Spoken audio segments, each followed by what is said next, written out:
You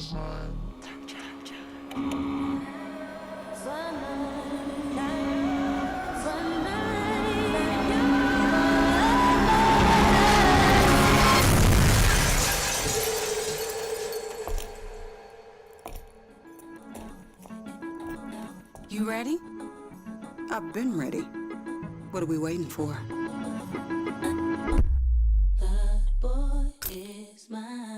Kroger shoppers and Grizz fans. Want exclusive last-minute discounted ticket deals texted straight to you? Sign up with the new Kroger Buzzer Beater deal. Fans can sign up by texting Grizz to 636-479 or visit your local Kroger store in the Delta Division and scan the QR code. By signing up, you agree to receive recurring automated promotional and personalized marketing text messages from the Memphis Grizzlies. Consent is not a condition of any purchase. Message frequency varies. Message and data rates may apply. Shinedown. Dance Kid Dance Tour. Live in Memphis. FedEx Forum, Saturday, August 30th. With special guests, Bush and Morgan Wade. Get tickets now at livenation.com. Shinedown, live in concert. For more, visit shinedown.com. You get to the main event, and you hear the crowd. There's some rumblings in the crowd. Here we go. They say, "We want truth." I love how John Cena said when they were chanting, "We want truth." You can't handle the truth. There you go. I loved it. He takes the knee off, boom. Takes the mask off, boom. And it's our freaking truth. God, man, he cost John Cena the match. Tune in to Grind City Wrestling weekly on the Grind City Media app and on the Grind City Media YouTube channel.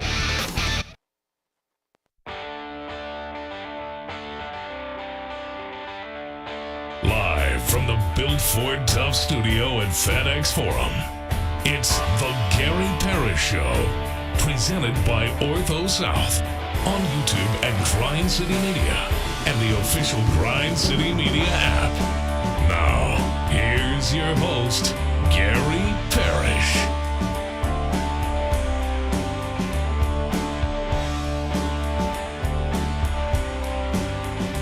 All right, I'm here. My name is Gary Parrish. I'm speaking to you from the Built Ford Tough studio. FedEx Forum, downtown Memphis. Bennett Doyle is right there producing the program. Glad he's with me. Glad you're with me. Hope you're getting through the day best you can.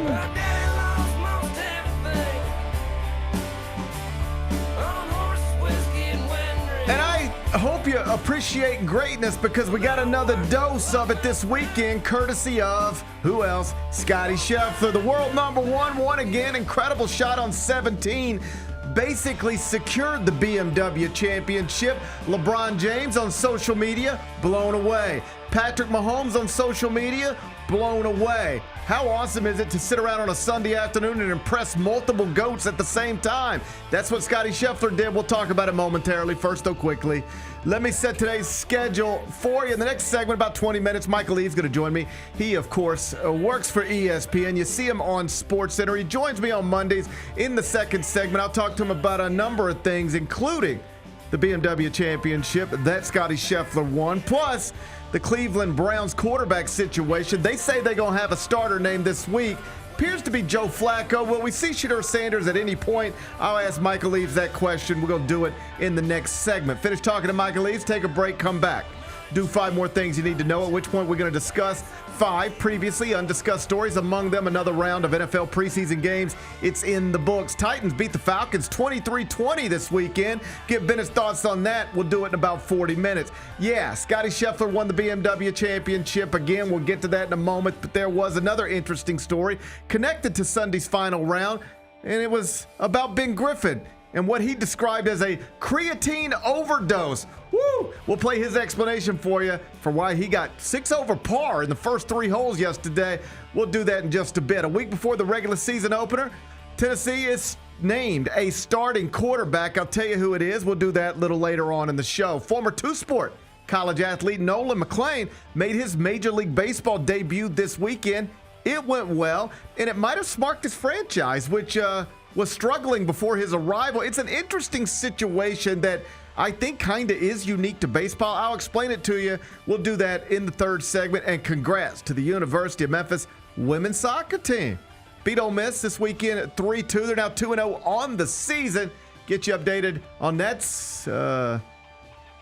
team out at the University of Memphis campus that is once again operating at the tip-top of the American Conference. We'll do that during a segment we call 5 More Things You Need to Know. Then we'll eventually do GP's Carry-Out, and we'll call it a day. So that's the rundown. Lot to get to. But I did want to start on the PGA Tour because that's where Scottie Scheffler won the BMW Championship this weekend. He did it at Caves Valley Golf Club. It's in Owings Mills, Maryland. The world's top-rated golfer. He went 66, 65, 67, 67, finished 15 under, 2 strokes better than second-place finisher Robert McIntyre, at least 4 shots better than everybody other than Robert McIntyre, and at least 7 shots better than all but 4 golfers in the field. He beat world number 2 Roy McIlroy by 12 strokes, beat world number 3 Xander Schauffele by 18 strokes, beat FESJC winner Justin Rose by 19 strokes, pocketed another $3.6 million in career winnings, and now has this season 7,456 FedEx Cup points, which is exactly 3,769 more than second place Rory McIlroy. Scottie Scheffler has now won 5 times on the PGA Tour this season. Nobody else has won more than 3 times. Only 4 players besides Scottie have won even twice this year. Again, Scottie Scheffler, 5 victories, PGA Tour this year. And yesterday he did it thanks in part to a chip on 17 that more or less ended anybody's chance of beating him. Big Bet Bennett, by now, I'm sure most people have seen it, yourself included. If not, let me set the scene. Scottie Scheffler, Robert McIntyre, they were paired together for the final round. They're on the par 3 17th at Caves Valley. Scheffler is 14 under, McIntyre 1 shot back at 13 under. So we still got some drama here. They both missed the green with their approaches. So Scottie Scheffler, he's in some deep rough. He's on the far side of the green. Not ideal for most. No big deal for him. Kyra, I think you got it queued up. Show us what Scottie Scheffler did on his second shot on 17 yesterday to basically end the BMW Championship. Look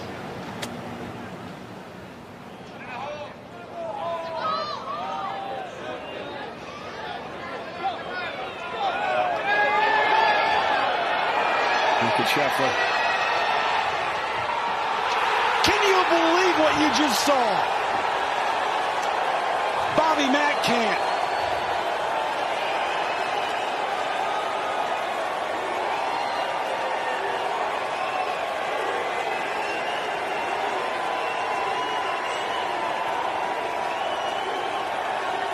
Listen to the crowd.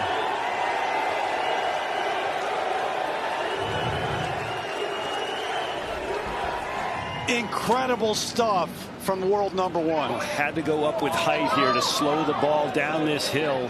Look how long it takes to turn, to pick up the speed.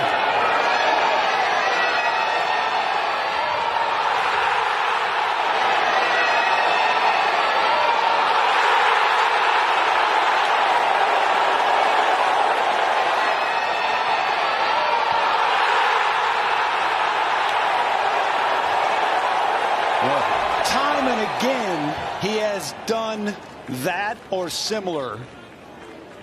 And you just shake your head at what you're watching right now during this era. That is greatness on a golf course. Big Bet Bennett, your thoughts? Oh, was that in front of like 100,000 people? It was pretty loud ovation there. Yeah, I mean, you just blew my eardrums. It's just outrageous. It's just outrageous to be able to consistently deliver. Yeah. In any sport. No, that's a crazy shot. The way he does, but for him to consistently do it at the rate that he does, just absolutely outrageous, and unlike, I know you've heard this before, anything we've seen since we've seen Tiger Woods in his prime. Let me be clear. I don't lead with the BMW Championship or Scottie Scheffler this morning because I think golf belongs in the A block necessarily. Even the FedEx Cup playoffs, bless their hearts, but, you know, they are what they are. But we are watching a generational talent. Yeah, I mean, you just don't see people win this often on this the PGA is not Tour. normal. Yeah, And even like he didn't win in Memphis last week, but he was right there the whole time. Yeah. Like he's not always right there the whole time, but he is right there the whole time, way more often than you are supposed to be, even if you are one of the greatest golfers of all time. That's why you can never get good odds on him, because they always assume he's going to come back. No matter where he stands after day one, it doesn't matter. It rarely matters. Yeah. It rarely matters. He just hangs around. He either takes off from the beginning and runs away, or he hangs around and he's a presence in every tournament. Golfers are not supposed to be a presence in every tournament. LeBron James is supposed to be a presence in every basketball game. Steph Curry is supposed to be a presence in every basketball game. Josh Allen is supposed to be a presence in every football game. Golfers come and go on the PGA Tour. Yeah. Some weeks you look at the leaderboard, you're like, oh, there's the best ones. And then you look at the leaderboard and it's like, the best ones aren't there. And there's, I don't want to say no consistency, but less consistency. For sure. You turn on a Sunday afternoon NBA game, regardless of the game, the type of game that can be on ABC on a Sunday afternoon, you turn it on, and you're going to recognize the players. If it's a Lakers game, just trust, as long as everybody's healthy, Luka Doncic and LeBron James are going to play a big role in what you're watching. If it's a Warriors game, as long as everybody's healthy, just know that Steph Curry is going to play a major role in what you're watching. In golf, you might turn on CBS or NBC, wherever golf happens to be on Sunday, and throughout its existence, you don't know what you're going to be watching, or more specifically, you don't know who you're going to be watching, because the most important players, most famous players / best players are not guaranteed to be involved. And in many cases, throughout the history of the sport, they're just not. You turn on Sunday afternoon, and the leaderboard is a bunch of people that you're vaguely familiar with, but it ain't the number ones and the number twos and the number threes. Scottie has sort of flipped that. He's a factor all the time. And again, I don't bring this up in the A block today because I think golf has reached that place in the world, or even America. It's that this guy has reached this place in the world and in America. He has now transcended his sport. He is, whether it's the incredible golf, the hilarious arrest in Louisville, the fame that comes along with being more than just a professional golfer, but being somebody who breaks through in a variety of ways. The Happy Gilmore 2 thing helps. He's just reached a point where he's no longer just a golfer who's very good at golf. He's a star blowing away other stars. He's a goat blowing away other goats. And I'm always impressed by that. When other people who are uniquely gifted in whatever it is they do are blown away by what it is you're doing. And this happened yesterday within seconds of Scottie Scheffler doing what he did on 17 to turn that one-shot lead into a two-stroke lead. And you see Robert McIntyre in that highlight. He's just standing there like, come on, man. Like, what? Yeah. Like, all right, I figure you're going to get this close. You're going to get up and down for par. I'll get up and down for par. Let's go to 18. I'm one stroke back. Then I've at least got a shot at it. And then that happens. And it's just over, because there are some golfers who might give it back to you on 18. Tommy Fleetwood. But this guy ain't one of them. He ain't giving you nothing back. And so he goes in, closes it out, wins the tournament by 2. Within seconds of all of this happening, LeBron James is on social media. LeBron James, who has taken up golf recently, seems to be out on the course all the time. Scheffler's so damn cold out there. That's LeBron James. That's a GOAT. Publicly recognizing another GOAT. Within seconds of that, Patrick Mahomes. Greatest quarterback in the world. Arguably the greatest quarterback of all time. Scottie is crazy, man. Crying emoji laughing, right? Crying laughing emoji. Like other GOATs sitting around watching you do what you do and being blown away by the level at which you can do it. That's when you are operating on a different level. When other people who also operate on a different level in their professions, in this world, sports professions, they can't even believe what they're watching. You sit around on Sunday and you watch Patrick Mahomes during the winter, you can't believe what you're watching. You've been sitting around for 20 years watching LeBron James play basketball, you can't believe what you're watching. And now those men are watching you, and they can't believe what they're watching. That's wild. This has not been Scottie Scheffler's life for a long time. That's what I was going to say. Like, this, when did it start, really? A few years ago. Yeah. This is not like he was the greatest thing coming up through the junior ranks, the greatest thing coming out of college. Right. Oh, my God, here comes this Scottie Scheffler thing. We get that sometimes in sports. Oh, my God, here comes this Tiger Woods thing. We knew that one. Yep. Right? Oh, wow, here comes Paul Skeens. Keep an eye on that. This wasn't supposed to be that. Just a guy. I saw Jordan Spieth talking about this a few weeks ago. Jordan was like, yeah, like Scottie was always good. Like, you know, I've known him forever. We competed when we were kids. He was always really good. But did anybody see this coming? No, this is not. Sometimes soccer prodigies, baseball, like Bryce Harper, people saw that coming when he was like 15, 16 years old. It's like, this guy is going to be the next great thing. Now he's a multi-time MVP. This is not that. I don't want to say it came out of nowhere, because it didn't. But this is not supposed to be happening. And yet it's happening all the time. 5 times this year, Scottie Scheffler has now won on the PGA Tour. And hilariously, it comes after a tweet from Phil Mickelson back in March. Are you aware of this tweet? Phil Mickelson just decided, sometimes people just want to jump on social media and say stuff. I do it less now than I used to, but some people still do it a lot. Phil Mickelson seems to be one of those people. He jumped on Twitter back in March and tweeted the following. Here's a hot take. Does Scottie win in 2025 before the Ryder Cup? Damn. I don't think so. At the time, Scottie had not won. Yikes. This year. Since Phil Mickelson tweeted that, Scottie Scheffler has won the CG Cup Byron Nelson and the PGA Championship, both in May. Then in June, he won the Memorial. In July, he won the Open. And in August, he has won the BMW Championship. 5 times he's won since Phil Mickelson tweeted that.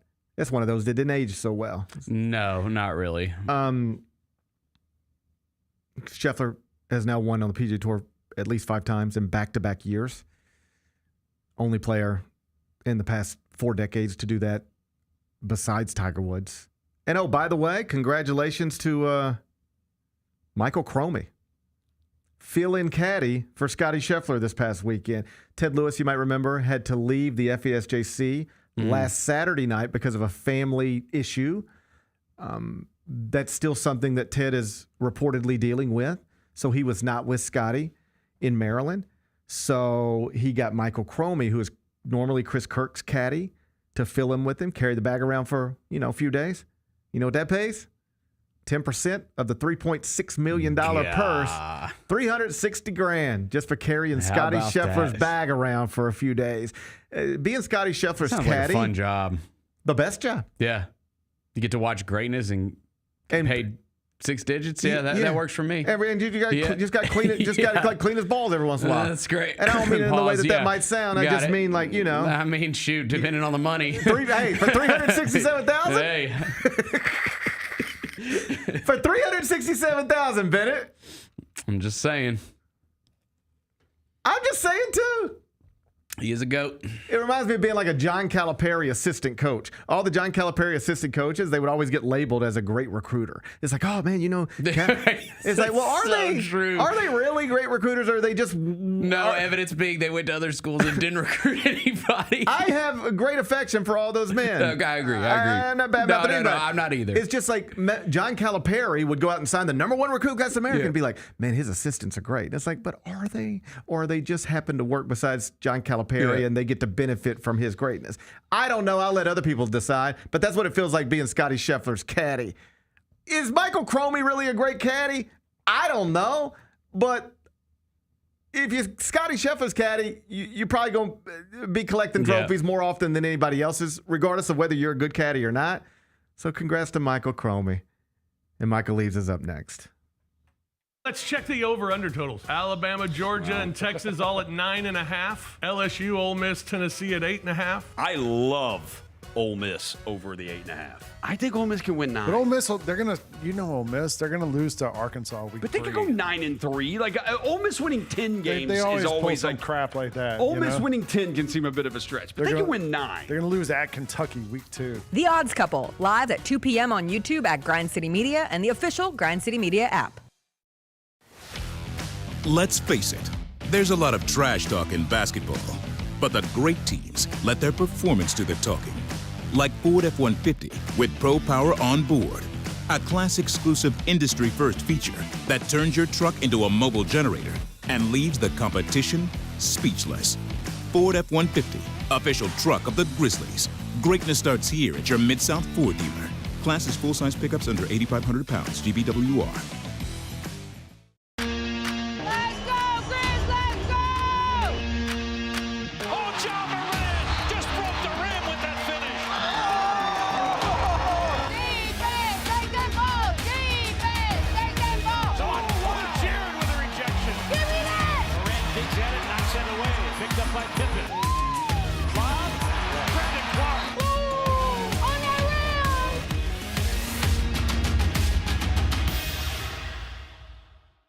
Speaking of Adidas, are these the Harden 10s? Yes. Yes. I guess so. From what you guys don't sound too excited. It kind of looks like when you flush the toilet in the water. Yeah, it's like a whirlpool. I want to be phone positive. Yeah. Want to be phone positive. Or artists just making some paint up and they just looks like phone positive material. Or a thumbprint. The Sneak Fest Show, live Tuesdays at 2 p.m. on Grind City Media on X, YouTube, and the official Grind City Media mobile app. The NBA announced their Dunk of the Year yesterday. It was voted on by the fans, and it went to Ja Morant for his double clutch through Porzingis and Derek White. The call of it was excellent. That game we hung on to for a long time last season, but it was a spectacular dunk. Tune in to the Jessica Benson Show with CJ Hurt live every weekday at 8 a.m. on YouTube at Grind City Media and the official Grind City Media app.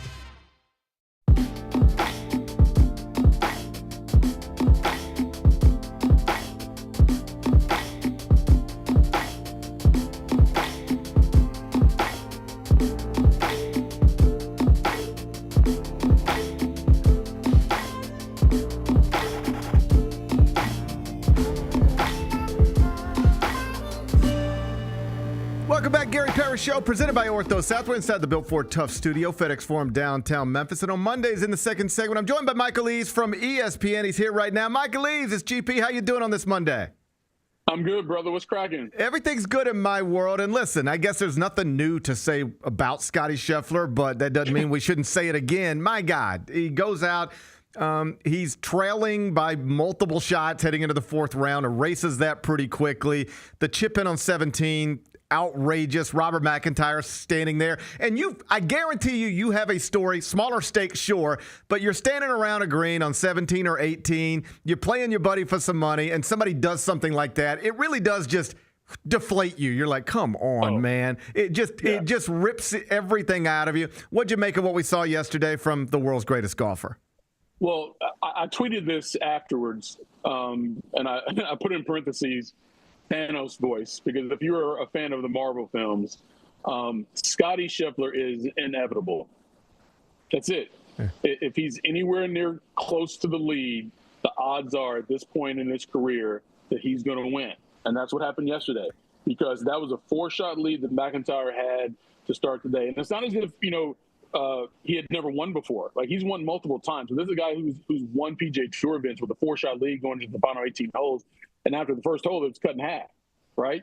And then he extended it again, but then all of a sudden Scottie kept going and going. And then at the end, that chip in at 17, Gary, that was a literal gut punch to Robert McIntyre. If Scottie could have gone over there and punched him in the stomach, yes, it would have felt the same as watching that pitch go in. But that's what great players do in those moments. It wasn't a great tee shot by Scottie Scheffler, but he makes the chip in, which was not easy at all. It's like stuff Tiger used to do. Yes. Tiger did this terrible shot. Like, the most famous shot of his career probably is a chip in at 16 at Augusta, because he hit such a terrible tee shot. Right. But it didn't matter, because he can make a once in a lifetime shot to win it. Now, Scottie Scheffler's shot was easier than Tiger's, but that's just what Scottie does. Like, even when he's out of position, he's never out of the match. We got a little bit of a connection issue here. We'll see if we can get it cleaned up. I'm not sure where we are exactly, but Michael, if you can still hear me, and I'm not sure if you can. The reason I wanted to lead on this morning is not necessarily because a great golfer won. Sorry. Yeah, it's okay. I heard you there. Yeah. The reason I wanted. Okay, good. The reason I wanted to lead on this morning is not simply because a great golfer won another golf tournament. Like, in the grand scheme of things, whatever. But I did notice that as this is all going down yesterday, LeBron James, certainly considered among the GOATs of basketball, chimes in on social media. Patrick Mahomes, clearly one of the GOATs of football, chimes in on social media. And I think that's where you've reached a different level if you're Scottie Scheffler. We've now reached the point where other people who are all-time great generational talents in their sports are watching you and blown away by you. That's a different level of all of this stuff, and that appears to be where we're at with Scottie Scheffler. You don't even have to be a golf fan anymore to recognize something wild is happening with a golfer in that sport. Game recognized game, okay, Gary, and he's making the greats of other sports fans of his sport. And that's just one of those things. Like, he's become star potential without necessarily having the flamboyance and personality of the other stars in the game. But if you do something so well, those who also do something well appreciate your greatness in what you do, even if they can't do the same things you do. And that's what we're seeing from Patrick Mahomes or LeBron James or anybody who doesn't necessarily play golf. They see greatness when they recognize it, and they should, because what he's doing right now is simply ridiculous. One last thing on golf. So now the tour moves ahead to Atlanta for the Tour Championship, where Scottie, of course, will be the favorite again. And it will inevitably lead to more conversations about whether the format should be tinkered with again, in part because of Rory skipping Memphis a few weeks ago, in part because this stuff, even though by definition, this is supposed to be the World Series, the Super Bowl, the NBA Finals. We don't have to lie to each other. It doesn't feel that way at all. How would you feel about the Tour Championship in some way becoming match play, where on Sunday you could theoretically get Scottie Scheffler, Rory McIlroy matched up? Does match play interest you? Would it help the format? I've always been a fan of it for the Tour Championship, quite honestly, and this goes back more than a decade. Because you want to treat it like an NCAA tournament or the NBA playoffs or the NFL or whatever. You take the 16 best players. You know, if you don't have to go down to 64. You take the 16 best and let those guys play and see who ends up winning that tournament. Now, granted, I think for golf, they don't like doing it because most of their events are stroke play. But I think to determine the best player, you have a whole season to get to that tournament. Once you get to that tournament, then it's one-on-one to see who wins. I would be a huge fan of it, and I think it would actually make the event more exciting, because it is a hard way to determine who's the best player of the year just by accumulating points. And then they went to the stroke differential to start the day. You know, the leader had 2-stroke lead, blah, blah, blah. Guys didn't like that. I think one-on-one match play is probably the best way to do it, but I'm not sure the tour would go there unless the players demanded they do it. We got a rough connection here, Michael, and I don't know whether it's on our end or your end. So let me ask you one more question, and then we'll get you out of here. And it's specifically about the situation in Cleveland. Kevin Stefanski said this weekend, he's the Browns coach, that they will name publicly a starting quarterback this upcoming week. It is expected to be 40-year-old Joe Flacco. No surprise if it goes that way. But still, Shedeur Sanders, just the story is going to be lingering. Is it hard for you to envision a scenario where, whether it's week 4, week 7, week 15, Shedeur Sanders is playing quarterback in Cleveland? Do we see him play this year?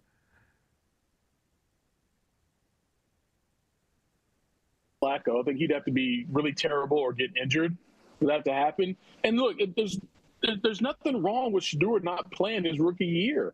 I mean, Steve McNair didn't play his rookie year with the Houston Oilers, and all of a sudden he comes to Tennessee, becomes a starter, and leads them to a Super Bowl. Right. That's fine. This demand for these rookies to play so early, I just don't get it. I mean, Peyton Manning did it, Troy Aikman did it, and they struggled, but they went on to be Hall of Famers. But it's not necessary. Aaron Rodgers didn't play his first several years in the league, and look what happened to him. Like that let these guys learn. There's nothing wrong with giving them a year to figure out the toughest position maybe in all of professional sports. So if the team is terrible, people are going to want to put them out there because they want to see him for the entertainment value. But for the long term for this organization, if they believe he can be a franchise player from the 5th round of the draft, then why not wait? You got plenty of time to make that happen. That is Michael Eaves from ESPN. Make sure you're seeing him on SportsCenter and also following him on X. That's at Michael Eaves, at Michael Eaves. Buddy, I appreciate your time. We'll get a clearer connection next week and make this a little more comfortable. I appreciate it. All right, man. Take care. All right, I'll see you. That's Michael Eaves from ESPN. I don't know whether that was on our end or his end, but it was a little choppy, don't you think, Bennett? Yeah, just a little bit. It's just a little bit choppy. What do you think? If I'm asking you the question, Shedeur Sanders plays quarterback in Cleveland at least one snap in the regular season, yes or no? You think so? Yes. I think so. Yeah, because I don't think they're going to be good. Right. And so I think that at some point they'll look up and they're out of playoff contention and the fans are screaming for it. Although Gabriel looked pretty good this week. I mean, he had some bad turnovers, but I don't know. I don't know what they're doing there. I really don't. It's kind of a weird deal. I mean, we all knew it when they took 2 quarterbacks in the draft. So we'll see. Yeah. That complicated all of this. Yeah. It would be so much easier if they just had one of these guys, regardless of which one. Yeah, one of because the then rookies. it's just like, we're going to roll Flacco out there, and then we'll see hopefully how it goes well, and if it doesn't, then we eventually you turn to the rookie. But it's a weird thing because the fan base will want you. If you turn to the rookie, they're going to want you to turn to Shedeur. Yes. All right? But based on the way your own front office evaluated these quarterbacks, at least through the draft, they should be turning to Dylan Gabriel before they turn to Shedeur Sanders. And so if you turn to Shedeur Sanders before you turn to Dylan Gabriel, you're undermining yourself. You're just admitting a mistake on draft night. All right? You're acknowledging a mistake on draft night. Yep. Which I guess it's better to acknowledge a mistake and do the right thing rather than hold on to a mistake and do the wrong thing. And of course, it only becomes the right thing if Shedeur is actually the better option than Dylan Gabriel, which is, I guess up in the air in most people's minds, or at least some people's minds. Yep. Here's what will happen. They're going to go with Joe Flacco. Eventually, he will get hurt or not be as successful as he needs to be, individually or from a team perspective, perhaps both, to keep that job. At some point, when the 40-year-old quarterback is losing and or hurt, you go in a different direction. You just do. It doesn't even matter anymore if you think the guy behind them is better or can do a better job.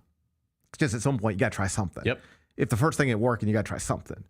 So they'll try this first. It will not work because some combination of he's 40 / not very good anymore / they're not very good. Yep. There's just a lot of ingredients that lead to a bad meal.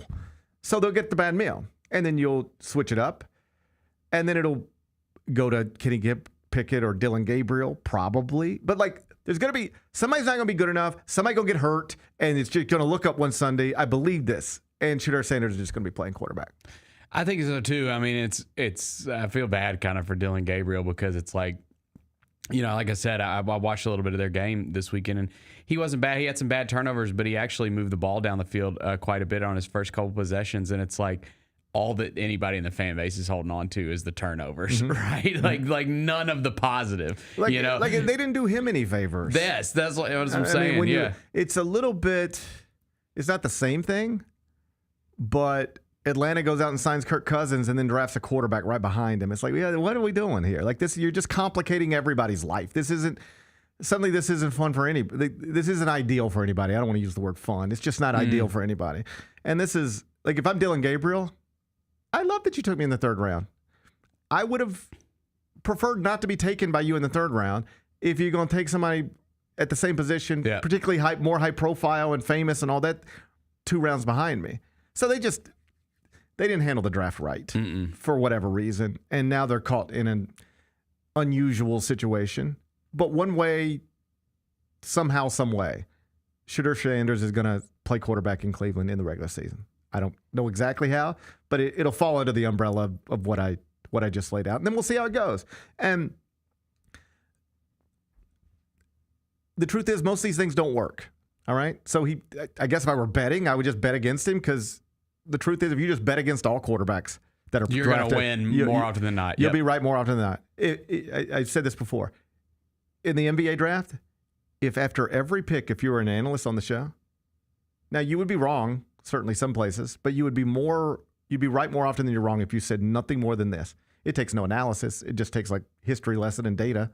But you could say this and trust you'll be right more than you're wrong if they just came to you. And with the 14th pick in the draft, the Cleveland Cavaliers have selected so-and-so. GP, what do you think? And if you said, I don't think it's going to work out. If you just said that every time. I don't, you know, I'll be surprised if you look back and think this was a great pick, you know, in 5 years. If you said that about every pick, you'd be wrong. You'd be wrong about, you know, the Wemby pick. You'd be wrong about the Ja pick. You'd be wrong about various picks here and there.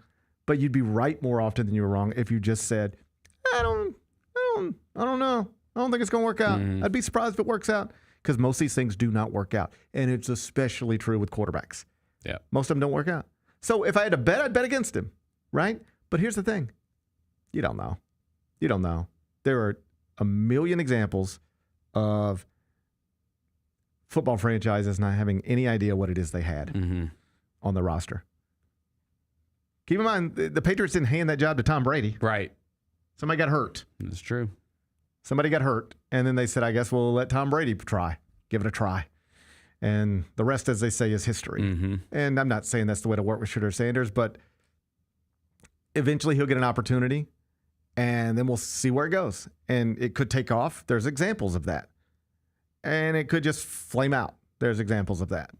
But it's going to be a constant story. It's also the Browns. It's a tough spot. Yeah, it'll not a lot of success to hang your hat on there. Not a lot of success. Yeah. History suggests you're better off in your post-Browns career than you are in your Browns career. Yep. So good luck, but it'll be a constant story in the NFL.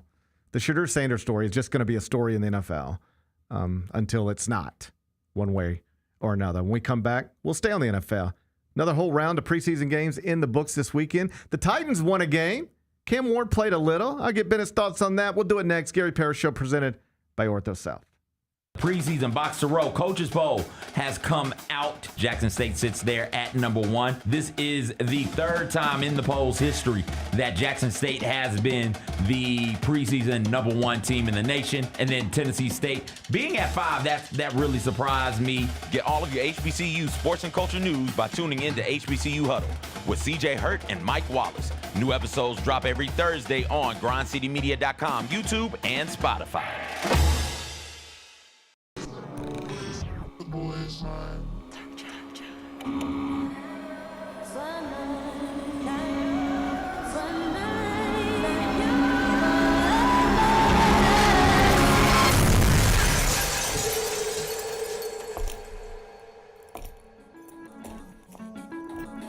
You ready? I've been ready. What are we waiting for?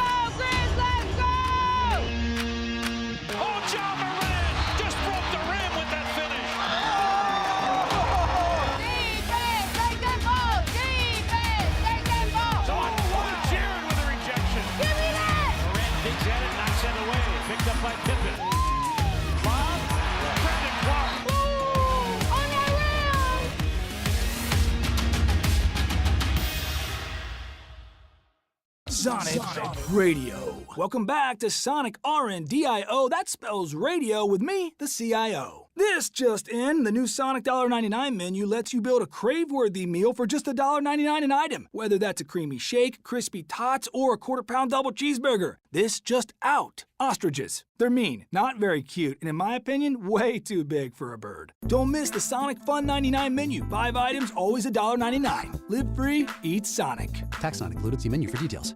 The NBA announced their Dunk of the Year yesterday. It was voted on by the fans, and it went to Ja Morant for his double clutch through Porzingis and Derek White. The call of it was excellent. That game we hung on to for a long time last season, but it was a spectacular dunk. Tune in to the Jessica Benson Show with CJ Hurt live every weekday at 8 a.m. on YouTube at Grind City Media and the official Grind City Media app.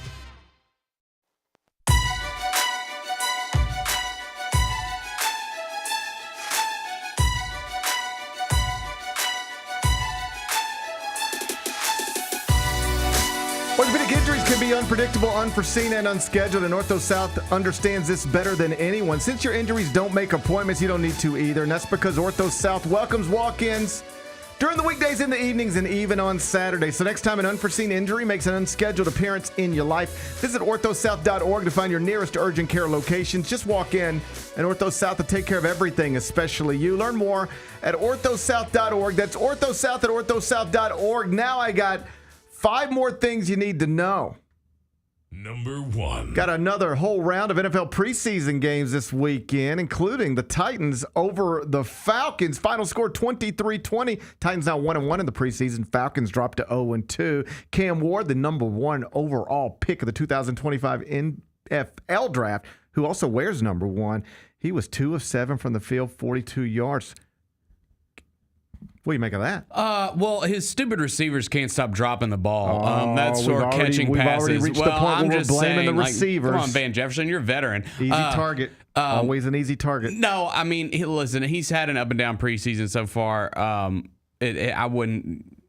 I'm not going to sit here and be like, man, everything's on track. Like, we're looking good. Let's go. You have concerns. No, I don't have concerns. I think he's a rookie who's playing in his first NFL action. And that's true. I think it's Both those things are true. I think it's going to be an up and down season because I don't think the team's going to be very good. I think he's going to be put in tough spots this year because of the defense. So, when you start if you start a game down 7-0, like as a rookie quarterback, that's always going to be kind of a tough way to navigate. So my expectations are in check. Okay. But I've seen encouraging signs. Do you need to see more? Would you be more comfortable if you saw more? How much more do you need to see? Before things get for real. Well, I don't know how much he'll play in game 3. But I don't need to see. I'm feeling comfortable. I'm feeling comfortable. How much NFL preseason football you think you watch this weekend? I'm consuming quite a bit. Am I just a weirdo? Ask me how much I consume. How much did you watch? Zero games. This honestly, I can't make myself care. I cannot. Okay. You ready for this? It's the exact same reason I don't watch the stupid showboats. Rest in peace. Yeah. Or I don't like watching things that I don't think matter. All right? And these are exhibition games by definition, largely played by people I will never actually watch play football for any real stakes. So I can't get involved. I know Cam Ward's out there and Dylan Gabriel's out there, and I know there's some things that are happening, but broadly speaking, they're games that don't matter, played by a bunch of men I will never watch play football. So why is that how I'm going to spend my time? So, for me, it's like you pick and choose like which ones are going to have the best storylines. So, like, for instance, Ravens Cowboys, like that's like, oh, it's the Ravens and the Cowboys, like that'll be fun. Well, nobody's playing in that game, so that one doesn't matter. But like Titans Falcons that we just talked about, like you get Cam Ward, you get Michael Penix Jr., like you get some young quarterbacks in there, and there's some other good. I mean, there was a couple like interesting things that happened this weekend. Caleb Williams looked really good for the Bears. Okay, I think that would be.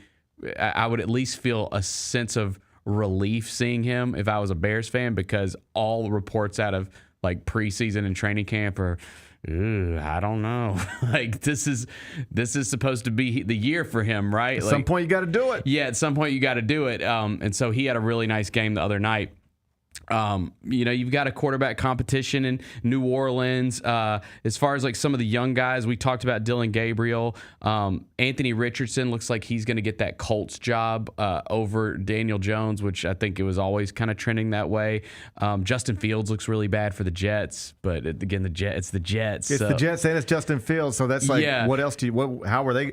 Yeah. One ain't never been good, and the other one ain't never been good. You thought they gonna get together and be good? Yeah. As far as like the I ain't trying to go Adam Schefter on you, but you take a quarterback who ain't been good and a franchise that ain't never good, and you put them together. Yeah, it's what do you bad. Think, what do you think you're going to get? Bad news. So, you got some interesting quarterback stuff going on this weekend. Nothing really jumped off the page. I mean, I really wanted to bring in some like really compelling preseason notes for week 2, just because you kind of downplayed like my enthusiasm for the preseason. I don't mean to do that to you. And I think it was, it was okay. I tell you, it was okay. I recognize I'm in the minority. I know this is a big deal. Why do you think it's leading? Why do you think it's leading 5 more things? Let me tell you something. I don't care about this at all. Right. Okay. All right. I recognize it's a big deal. That's why we're here. Yeah. But I don't care about it at all. Yeah. But I'm not trying to downplay it for you. I watched a lot. This is me taking something I couldn't care less in and bringing it to you because I know it's the NFL and people care a lot about it. But I can't wait for the NFL season. Looking forward to that. But this stuff, I don't need this stuff. Yeah. I'm glad that we shortened it to 3 There you go. instead of 4. I am too. We definitely did not need 4 preseason games. Yeah. 3 is good. I think 3's fine. Get it down to 2 would be better. Yeah. Get it down to 1. That's improvement. Get it down to nothing. I'll take it. Yeah, but I think the big storyline coming out of the weekend is probably Caleb Williams. Yeah. Looking good for the Bears. You tried to trick me into thinking Patrick Mahomes was going to play on Friday night. I thought about peeking at it. Well, it was interesting because he played in the first game. And so it was like, well, if they're going to roll him out there for game 1 of the preseason, now you would think that they would maybe give him a series in game 2, but I guess not. Guess not. Anyway, I'm glad you enjoyed the second round of NFL preseason games. One more round to go, and then we're going to put on helmets for real. And Let's do it. That's when I'll clock in. Number 2. All right, so Scottie Scheffler won the BMW championship. I think we covered that.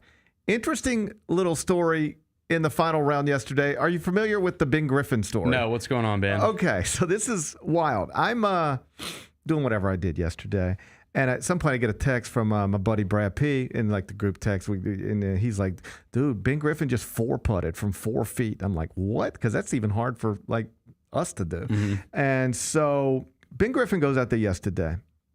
And on number 1, it's a par 4. He gets a 7.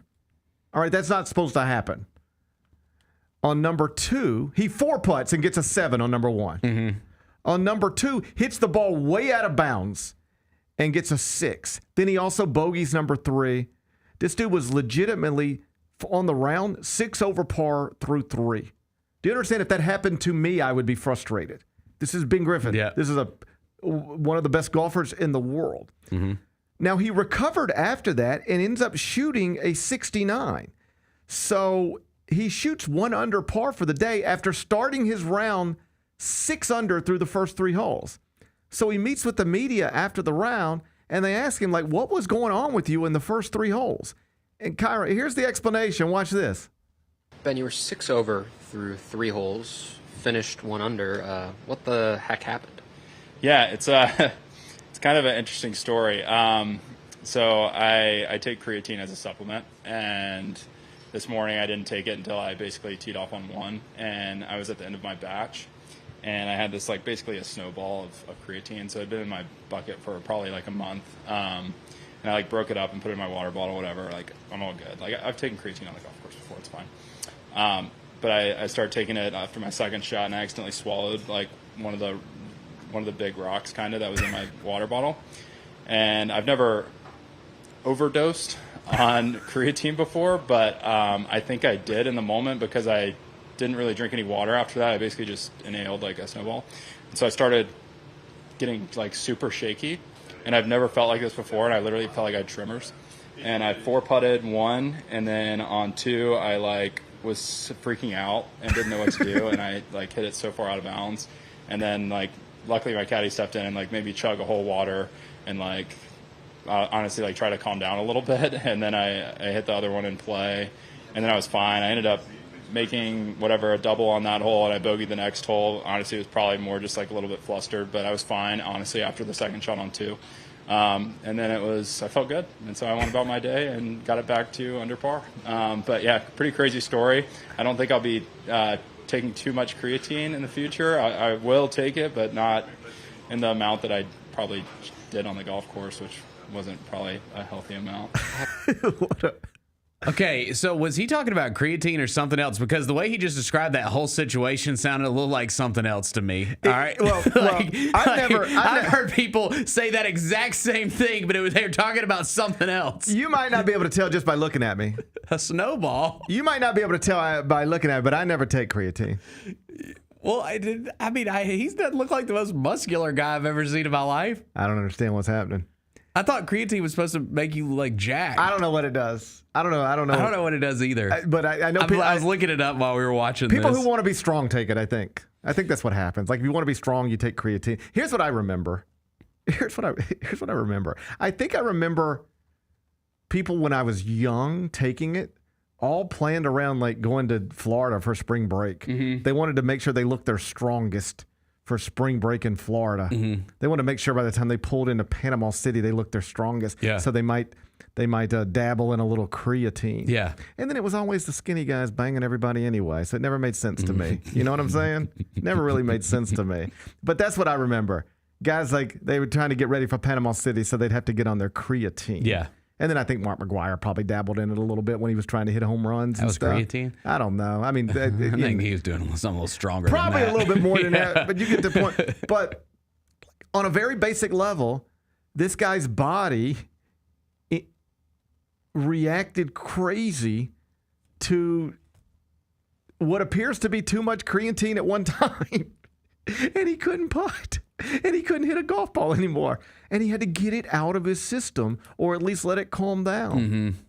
It's like the guy who shows up on Sunday morning for a 7:15 tee time. Yeah. You can tell he had 100 milligrams of edibles the night before. That's right, yeah. He might need to, it might be hole number 4. Day of. It might be hole number 4 before he gets his head together, right? And eventually get his head together. But he wasn't ready for number 1 and number 2, number 3 because there's some lingering effects. Ben Griffin had lingering effects. We've all gotten the shakes every now and again. We've all gotten the shakes every now and then. You got to be careful with your creatine. I think that's what Ben was trying to say. Yeah. It's so basically what I gather it's a natural supplement that's used to improve athletic performance. It may boost brain function, fight certain neurological diseases, and accelerate muscle growth. Shit, maybe I need some. Brain function? Really? No way. It does not. I mean, I think my brain functions pretty okay, but I wouldn't mind functioning a little better. I'd like my brain to function better. Yeah, like I have trouble recalling names sometimes. Yeah. I would like to improve on that. I forget how to press the buttons once a week. Buddy, so, you don't got to tell me. Yeah. And I mean, I'm in front of them every day. That's what I'm trying to say. Yeah. Yeah, I wouldn't mind it. I wouldn't mind my brain functioning a little better. Where do you think you get a good creatine? Probably GNC. Yeah. I bet GNC has creatine. Yeah, I'm sure they do. Should we start doing creatine just to see where it goes? Does it help with metabolism? See, I think that it does the opposite. Oh, no. I think that you have to work out a lot when you take that stuff. Oh, no deal. No deal. No, that's crazy. Yeah. I don't think it improves your metabolism. No. That's what the Celsius drinks are for. Yeah. I'll just do that then. At least that's what it says on the can. I'd rather just I'd rather just do that then. Yeah. I'll just stick to that. It's cheaper. I'll stick to that then. Yeah. I just want things to improve my metabolism. Yeah. That's really the only supplement I'm looking for. Will it improve my metabolism? Mm-hmm. That's what I'm after. I'm not really trying to get stronger at this point in my life. I'm just trying to stay in my 32s. You know what I'm saying? I get it. I totally get it. I'm just trying to keep rocking 32s for as long as I can. Mm-hmm. Damn, you were working 32s. I can get in 31, Bennett. That's really good. That's really good, dude. I have a weird body. Let me talk to you. Clip that. Let me talk to you about my body. Yeah. I have a weird neck to waist ratio. Well, I remember that when you used to do the ads for James Davis? And that was a big talking point was your custom shirts. I have to get custom shirts. Yeah. And it's because of my unusual neck to waist ratio. Mm. I have a small waist and a gigantic neck. I don't think your neck's gigantic. Oh, I don't think it's gigantic. It can get if my metabolism starts acting a little weird. It can get inflates. Gotcha. My neck can inflate. I'm not lying. At James Davis, they've been measuring people for decades. Centuries. They've been measuring people for centuries. They told me they never seen somebody with my neck to waist ratio. They were like, your neck to waist ratio is outrageous. Here is the honest to God truth.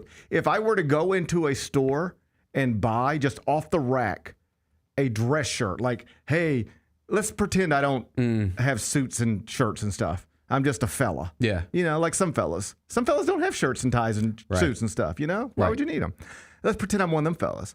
And they were like, hey, Jimmy died. Damn it. You got to go to the funeral. And I said, all right, I'll be there. And but what am I supposed to wear? They say, you need a suit and a shirt and stuff. I'm like, shit. So I just go to wherever. I'm just going to go wherever somebody would go. Men's Warehouse. Yeah, I'm just going to go do that, right? I'm just going to go to JCPenney if they still exist. I'm just going to go right off the rack. I can't afford James Davis, right? So I just got to go get a shirt off the rack and a suit off the rack. If I went in to buy the shirt at a certain point in my life, and I think this is probably true at this point, I would get a medium shirt. That if I were trying to buy a shirt to fit my body, medium, I would have a 0% chance of buttoning that top button on a medium shirt. I got you. So I need the medium shirt, but like what amounts to the extra large neck. Cause I got a big fat ass neck. Yeah, I got you. Little waist, fat neck. Don't know what to do with it. I deal with that with T-shirts a little bit. What do you mean? I like T-shirts to be like kind of like snug, like up top, but then a little loose, like around the bottom, but long, but not like. And like you can't. That doesn't work. Like in theory, I should fit well into like a large T-shirt, and I do have some large T-shirts, but I typically buy XL because like I like how it feels a little bit around. I like it a little loose around the bottom. I like it loose around the bottom myself. Yeah, you got a little gut too. I mean, I know you gotta be careful with that. Yeah, right. Ain't nobody getting younger around here, you know. But I like the feel of a large. I just wish that it was a little looser down at the bottom. We all have wishes. Yeah, we all have desires in this world, Bennett. Yeah. I'm just saying. I don't know if creatine's for me. I don't think it's for me either. I'll check the metabolism stuff. I don't see anything about that, so I think probably pass. Yeah, if creatine's just gonna make it where I gotta work harder to look exactly like this, I'd just rather I'd skip that part. Yeah, I think I just skip that part. Yeah, don't eat clumps of creatine. Yeah, bro. don't eat clumps of creatine before you tee off. What's wrong with you? It is funny, like people who get on supplements. Because I have a friend who like is always drinking green supplements. All right, like green juice. It's not even it's a supplement. He got me to buy it one time. Oh, is it the plants? It's something that got banned, and now he's got like a secret connect. There was a point in time where I could buy it off of Amazon, and now I went back, and Amazon's like, no. I was doing the daily greens for a minute. It's not that. It's something different. It's where you scoop it and you put it in a glass of water and stir it up. Yeah, but it was something. It was something that was was like green powder. Yeah. Maybe it's like green powder. Whatever it was, it got banned. I had to stop. I couldn't. It almost made me throw up every morning. Okay, so my buddy started drinking this stuff, and I was like, "Why are you drinking that?" He's like, "It just makes me feel sharp. I just feel sharper." Mm-hmm. And I said, "Okay, I wouldn't mind feeling sharper. I'm gonna buy some." Yeah. So I bought it. I was like, "You feel sharp? I want to feel sharper." And so I was like, "I'll try this," and it felt like I was on speed. It felt like I was speeding. Like I was doing coke. That's what it felt like. I was like, you are drinking mild cocaine. That's what you're drinking. That's what it. But here's my point. He is now at a point with this. I don't think he thinks he can do his job without it. That's called addiction. That's an addiction. Yeah. And I think this is large. I think this is maybe not largely true, but certainly sometimes true with people. Anytime you get on these supplements, I'm not saying they're not good for you or beneficial. I don't know anything about this stuff. I'm just saying that you do start to think, I can't do what it is I normally do without doing this stuff first, without having this. Like this friend of mine, I don't think he's as comfortable doing his job without this green substance as he is once he does it. Whether it actually helps him or not, he believes that it does. And I bet you on some level, this is my point, there was going to be one. I bet you on some level that's what happened to Ben Griffin. He got out there on the first tee, and you know what he went? Oh my God, I forgot to take my creatine. Yeah. Oh, I'm not going to be able to, oh my God, I got to take because it's just what I have to do. And then you're like, eat a clump of it. And then you eat a clump. I can't play golf without this. I don't play golf without this. Therefore, I can't play golf without this. Give me my clump, and now you're all crazy, and you're four putting and hitting the ball. I bet you he believed he needed to do. I bet you he forgot to do it, and then and then felt like he had to or else he couldn't get through the round, and he ended up screwing up his round. I mean, we all have our vices like that, like on a lower level. Like it's me and coffee. If I don't have coffee to like start the morning, I'm in a bad place. I can take coffee or leave it. No, I don't think I could like function. I remember like I was doing JB's show one day and like had to get one of the directors to bring me up a cup of coffee because I couldn't get into the room to make a coffee. It was like that. I was like, I can't do this. I can't. I can get. I don't need. I don't need. I don't know that there's any one in particular thing that I need to get through a day. There are things I like to get through a day, but I could take a cup. I had a cup of coffee this morning. Tomorrow I might not. It won't matter to me in any way whatsoever. Sometimes I eat before the show. Sometimes I don't. I do that too. I think I'm fine. I did today, fine. but like tomorrow I might not. Yeah, I can take it or leave But I think when it comes to substances, people get into such a routine that they feel like I can't get through this day without this. And on some level, that would be a cup of coffee. People have that coffee dependence. But I think that's what happened to him. He got out there and realized I forgot to take this substance and I need to take it or else I can't play golf. And then he took it recklessly. And then he got the jitters and overdosed. He caught an overdose. I mean, I don't know if he overdosed. That's what he said. Okay. His body clearly went into he said, I got shaky and I didn't know what to do. He's a professional golfer, one of the greatest in the world. And by his own acknowledgement, he got onto the second tee box after 4-putting and he said, I didn't know what to do. I didn't feel capable of doing this thing all of a sudden. And his caddy was like, yo, man, you're flipping out. You got to down watering. You just got to get this out of your system. You just got to flush it through or diminish it on some level, dilute it. I don't know. Sounds kind of fun. Sounds fun. I might do it tomorrow. Why not? Let me get us some creatine, dude. Get me a snowball of creatine. Think I won't get crazy with it? I might try it. I might try it. Number 3. Tennessee has named their starting quarterback. Memphis did it last week. Now Tennessee is doing it. So can I interest you in a Joey Aguilar? So they just basically switched quarterbacks with UCLA. Yeah, they just traded. They just traded quarterbacks. Okay. It was a trade. And I it's such a whatever. We've gone through the Tennessee side of this a million times. Yeah. But the way this plays out, Tennessee has its starting quarterback. They've given him a big NIL deal. He wants to come back and renegotiate. They're like, we're not renegotiating. He's like, well, if you don't renegotiate, I'm leaving. They said, well, then that's what you want to do. You can do. He says, all right, I'm leaving then. And then it's like there's no real market for him. So he ends up at UCLA reportedly for less money, particularly when you factor in, to taxes in California as opposed to taxes in Tennessee. So the Tennessee quarterback leaves to go to UCLA. We subsequently find out for less money and to play for a worse team. Imagine doing that. Yikes. You leave your current job to go to a place that is considered a worse job for less money. Most of us don't do that. Yikes. Most of us work a job as hard as we can, and then we hope that somebody else might be interested in us, and then we hope it will be somebody bigger and better that's interested in us, and the compensation will be greater than we've ever had. Yep. That's what we all shoot for, right?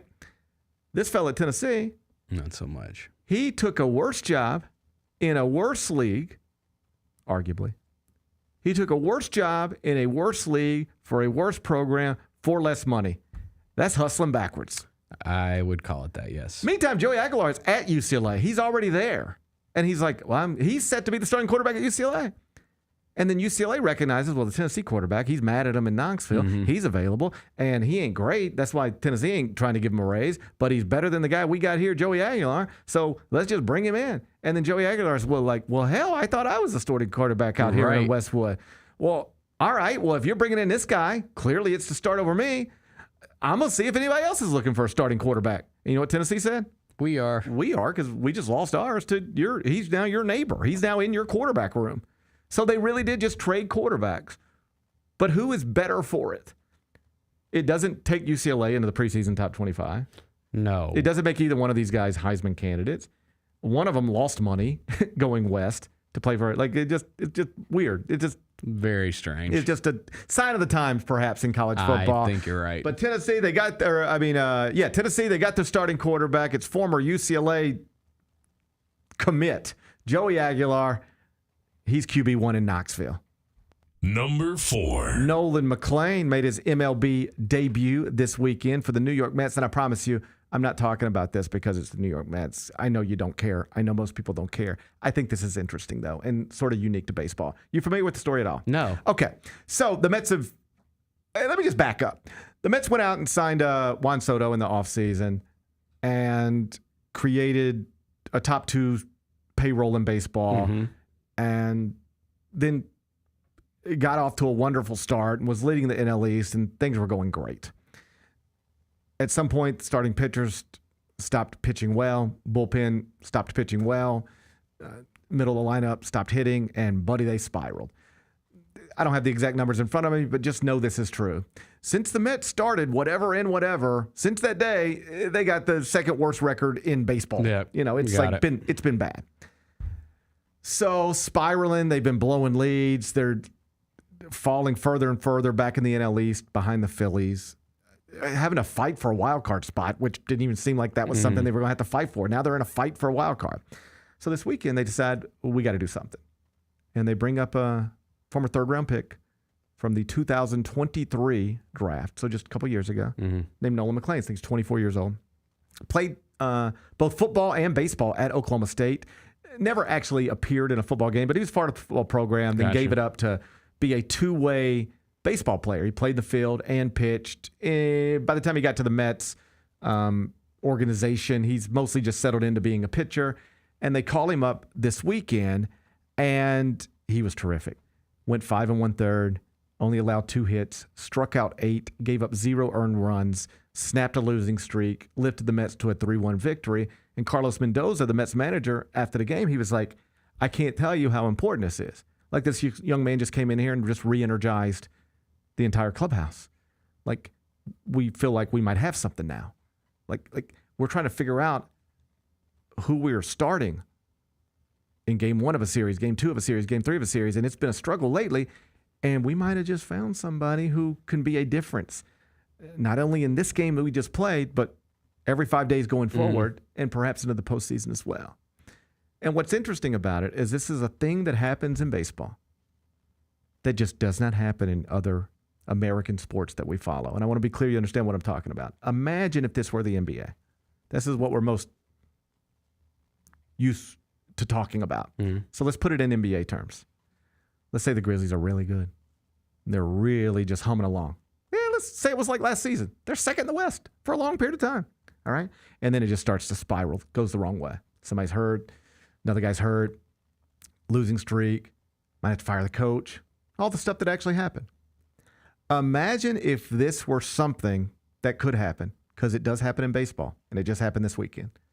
Imagine if you and I were coming in here on Monday, and the Grizzlies have lost 6 of 7. They slipped to 9th in the Western Conference standings. Ja's, banged up, and it's like desperate times. Man, I don't know how they're going to pull out of this. And I could sit down and say, well, Bennett, let me tell you what's about to happen. They've got a guy they drafted 2 years ago who's been down with a hustle for the past 2 years. He's never appeared in the NBA yet, but he's coming, and he could turn into their most important wing player. That's just not even something that happens, but that is something that happens in baseball all the time. Think of it in NFL terms. You're a Titans fan. Let's say the Titans are good. They're humming along.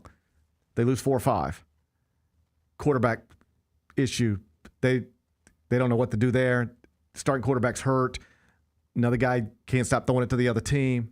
They got real quarterback problems, and it wasn't an issue, but now it is, and now it looks like they could. This season that had Super Bowl expectations is going the wrong way. What if I could then tell you, but Bennett, remember the quarterback they drafted 2 years ago? He's been in the minor leagues for the past 2 years. They're about to bring him up, and in his first appearance, he might go 27 of 38 for 415 yards and 4 touchdowns. What? It doesn't even happen. Right.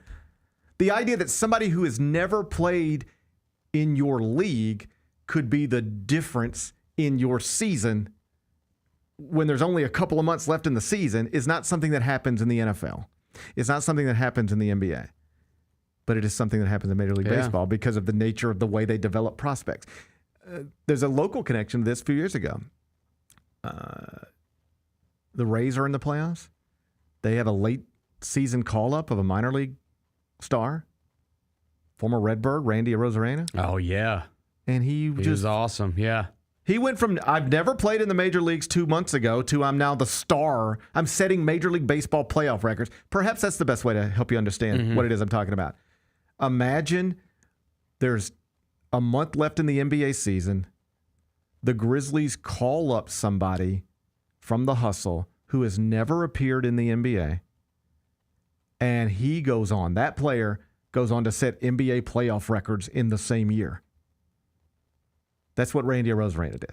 That's what happens in baseball fairly regularly. And that's what happened this weekend with Nolan McClain. So it's just always interesting. You get these late season call-ups in baseball in ways that you don't really get them in meaningful ways in the NFL and the NBA. And then these players sometimes become huge difference makers. Like, who knows where this young man goes from here? But, like, he was awesome Saturday. Like, here's a guy that 2 mornings ago had never thrown a pitch in Major League Baseball and could theoretically start game 1 of the World Series. I'm not predicting it, but like that is something that could happen here. It's not crazy. And so that's just a neat little twist on the sport that is unique to baseball. You don't get this in other sports. You get it in baseball. We got it this weekend. I hope his second start is just as impressive as his first. Number 5. Congratulations, University of Memphis women's soccer program. Beat Ole Miss yesterday 3-2 to improve to 2-0 on the season. They, of course, are your preseason American Conference projected champions and off to a great start once again. Continues a string of victories over the Rebels. I know that we don't follow women's soccer as much as we follow most things around here, but I've said for a while, like, that is the best athletic program on that campus right now. It's not the biggest. It's not the most important. Football is probably the most important just because football is so important. Basketball is obviously the biggest, but women's soccer is the best.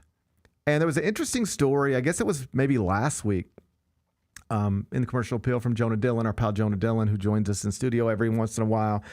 And he had sort of illustrated how Brooks and that staff have built this roster and most of their successful rosters throughout the years internationally. And when I was in college, because Brooks was there when I was in college, he's been there for, like, I can remember going and sitting with Brooks and as a college student, and now here he is all these years later, or he was there right around the time. I don't want to conflate the two things. It might have been, I graduate college, I'm at the commercial appeal, and then he's right there at the beginning of it. But we line up pretty close. I've known him for a long time. And when I was around the program all those years ago, at this point 2 decades ago, more than 2 decades ago, it was mostly Canadians. They're bringing in a lot of Canadian. And I even knew, like, the little girl, like, I had classes with them and stuff. I'd run around with them every once in a while. We had an intern over at Radio, Catherine. Yeah, from Canada, right. Same deal. Well, now it's even expanded into other parts of the world outside of North America. And the new pipeline that they've sort of, like, hammered in on is Japan. They're recruiting Japan. And this is the way Jonah put it in the commercial appeal. I just thought this was interesting because, I don't know, if you don't follow this stuff very closely, you wouldn't understand or even be aware of the ins and outs of recruiting and the makeup of a women's soccer program. But this is the way Jonah put it in the commercial appeal. I thought it was interesting. I'll just read you straight from the story. He wrote, to American recruits, meaning prospects born in the United States, not American Conference, but to young soccer players in the United States, let's put it that way. Memphis is a mid-major, a team that routinely punches above its weight in women's soccer, but isn't viewed as a top-tier program because it doesn't play in a power conference. But to international recruits, Memphis is a team that routinely goes to the NCAA tournament, barely ever loses games, and has had the same coach for the entire century. Quote from Brooks, we can sit there and tell these kids, hey, we made the Sweet 16. We've been a consistent top 25 program. They don't live in the United States. where these kids have their dads watching Alabama and Ohio State football. So they want to go to a top program. They don't know about the Power 4 world. In other words, this is true in Canada, I guess, but it's especially true in Japan and other parts of Asia and Europe. They don't really have any context for American college athletics. It's sort of like when you see these college football games, like go to Ireland or wherever. It's like they don't have any, like, you could take any college football game, put it in Ireland, even if it were like number 1 Texas and number 3 Ohio State, and they just don't really have any context for like why this matters, should it matter, how big of a deal it is, because they don't follow it. Obviously the same is true with women's college soccer. Right. You're dealing with American recruits. All they see on TV every weekend is Tennessee and Florida and Michigan and Ohio State and Power 4 and big conferences, and you get a little caught up in that. But you're growing up in Tokyo. You don't know what the Big Ten is. You don't know what the SEC is. Right. But you know what you might know? Be aware of? Not Memphis women's soccer, but you know what? Memphis. Just Memphis. You're familiar with Memphis? Sure. That's the power of Elvis. I mean, like, Memphis is an internationally known city. That's true. All generations because of Elvis Presley. So you're a young soccer player in Japan. I don't want to overstate it, but this is true in many cases. You've never heard of Ohio State University. You've never heard of the University of Michigan. You've never heard of Ole Miss. But you might have heard of Memphis as a place.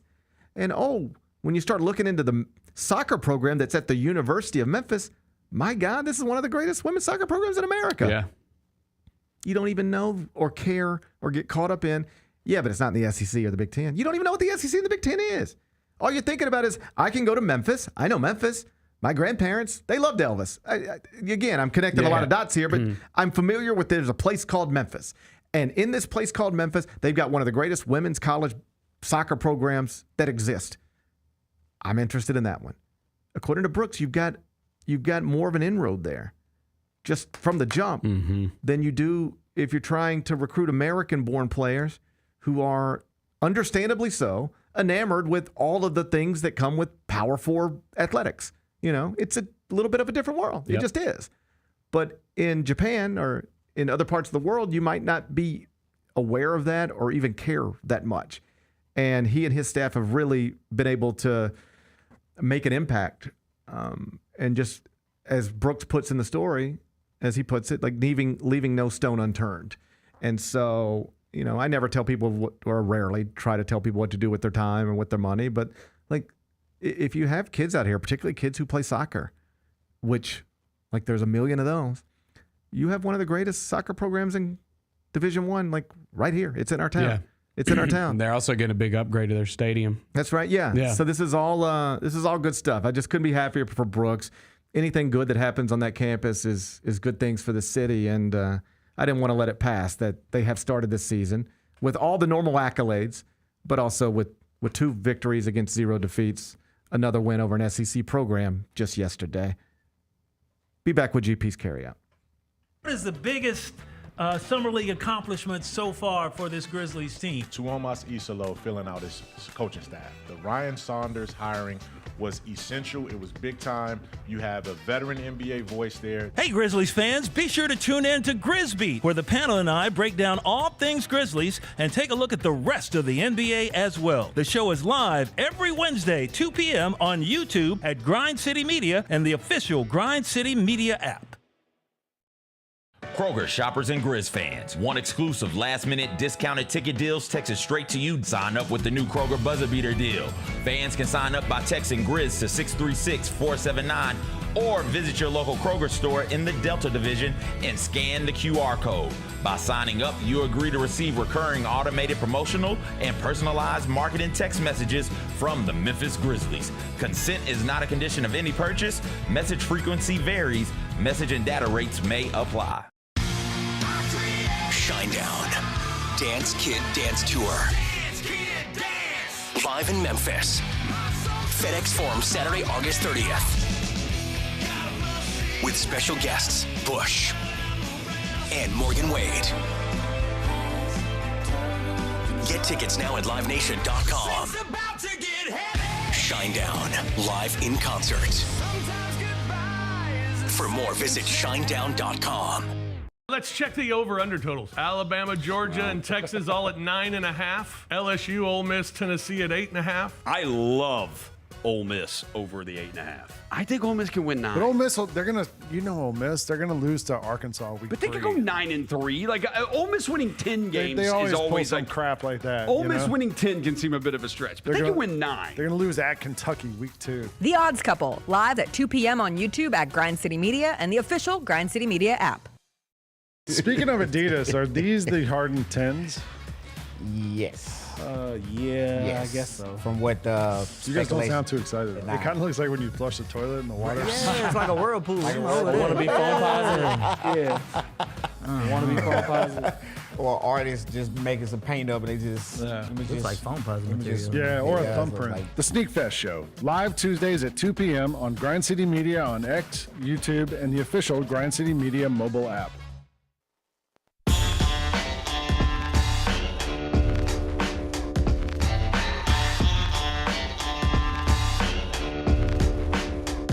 Memphis Tigers football is almost here, and Grind City Media going to bring it to you this week. Join us live this Wednesday, August 20th. That's Wednesday, August 20th.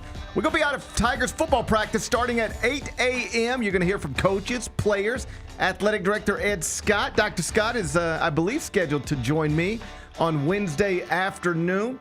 You're going to be able to watch it all live on the Grind City Media app or on the YouTube channel. Jessica Benson Show with CJ Hurt. The Gary Parrish Show, the Chris Vernon Show, back to back to back. We're going to do roughly 6 hours live from the University of Memphis football facility. That's this Wednesday, August 20th, Grind City Media app, and on the YouTube channel. That's going to be a fun day, Big Bet Bennett. You ready to get out there? I am stoked. You already got your outfit picked out? I am stoked to go. No, not yet. I'm excited to get back to campus. I am. It's been a minute. You want to walk around a little bit? I want to walk around. I want to soak it all in. I want to feel young again. Hey, we should go eat on campus. Go to my old apartment. Where do you want to go? Well, in the cafeteria? You want to go in the, I mean, that's where did I used to eat when I was on campus? Where did I used to eat when I was on campus? There's that. It's that they had a Taco Bell in there when I was on campus. They had a Chick-fil-A in there when I was there. I always went to I don't know what it's called now, but it was just like the grill station where you could get like a cheesesteak or something. That's what I always hit that up. I was very poor when I was in college. Mm-hmm. Not very poor. I shouldn't say that. There's I got you. I got you. I didn't have a lot of money. Yeah. And I would go to my classes sometimes, when I woke up and felt like it. And then I would go to the journalism building and check in over there. And I knew I had a long day of journalism ahead of me. And I would walk over to the little cafeteria. It was not too far from the journalism building. And I would walk in there, and basically all I would get every day, I would get a bean burrito. That's what I would eat for lunch. It cost me like $1. Mm-hmm. And that's the budget those have helped me over in the past. That's the budget I was working on. Yeah. I bet I ate bean burritos 4 times a week throughout my final 2 years of college. Mm-hmm. I like a good bean burrito. I like a good bean burrito too. I like a good bean burrito. I'd like to go back. I'd like to eat on campus. I don't on know Wednesday. if they have a Taco Bell anymore. Hey, let's just go eat on campus. Yeah, we can. And let's walk I'm trying around. to think of the name of that building that where they have like the big, cafeteria seating area. Let's just walk around, talk about stuff we used to do over there. Just soak it all in a little bit. Here's the truth. I can show you my old apartment. It's still standing. I can't believe it. I never lived on campus or anywhere near campus. Here's the truth. I did not have a normal college experience. I didn't live on campus ever. Didn't live near campus ever. I spent a lot of time on campus, but it was only in the journalism building. I just didn't really party around campus that much. I lived over there throughout my 20s. Yeah, I just didn't. Yeah. I didn't. I was driving back to DeSoto County the whole time. I think the entire time I was at Memphis, I lived in DeSoto County. And then once I graduated, I moved downtown. I got you. But I think mostly lived in DeSoto County. So I didn't spend a lot of time. I don't have all these campus memories like you have probably. Yeah, but I got some. A lot nicer than when I was there. But I got some. They've improved quite a bit. I'm looking forward to being over there. It's going to be this Wednesday, starting at 8 a.m. with the Jessica Benson Show with CJ Hurd. Let's wrap this up with GP's Carryout. It's time for GP's Carryout. One final segment filled with stuff to take with you. It's not everything you need to know, but it's most of it. What did we miss today? Okay, not a whole lot, but I did want to touch on this, and it's among the things I was going to bring up to Michael Eaves. And that's that last night during the Little League game, or at least the game played in Major League Baseball in connection with the Little League World Series. It was last night, and it was the Mets and Mariners. And in the game, the commissioner, Rob Manfred, was there. And he jumped into the booth and was interviewed and was asked about expansion and perhaps realignment in Major League Baseball. And here's what he said. Quote, I think if we expand, it provides us with an opportunity to geographically realign. I think we could save a lot of wear and tear on our players in terms of travel, and I think our postseason format would be even more appealing for entities like ESPN because you'd be playing out of the East and out of the West. End quote. Translation, Bennett. Did you hear what I hear? Here's what he's suggesting, Rob Manfred. And he's hinted at this before, but this has created headlines, a whole new round of them this morning. You know what that sounds like? Rest in peace, National League and American League. Interesting. Yeah, because we're at 30 teams right now, right? Like we're at a very, I don't know how, if you expanded and added 2 teams, I don't know how you would have to change up everything. Well, what he seems to be indicating is that they will use expansion as an excuse to, since we're doing this now, let's go ahead and remake the whole thing. And first and foremost, you should understand that if they do expand, and they are planning to expand even before 2029. You ready for this? In the next few years, it will be announced that Nashville has a Major League Baseball franchise. In the next few years, there will be a MLB franchise in our state. It'll be in Nashville, but it'll be in our state. And when they add that franchise plus perhaps another one, they would then basically look at all the franchises and divide them up into leagues and divisions that make more geographic sense. In other words, here's the argument that some people have made. Why are the Yankees and Mets not in the same division? They live across the street from each other. Why are the Mets in a division with a team from Miami and not in a division with another team from New York? Yeah. Or the team from Boston? No, it's true. Like, why are the Rays and Marlins in different leagues? You know, it's why are the Angels and Dodgers in different leagues? And so there's a bunch of different ways to do this, but you could look up, and when they expand and realign, you could have a whatever you want to call the division, and it's the Yankees, Red Sox, Nationals, Mets, Orioles, Phillies, like whatever. But just a bunch of teams just right up there together. And then you take West Coast teams, you put them right together. It does it.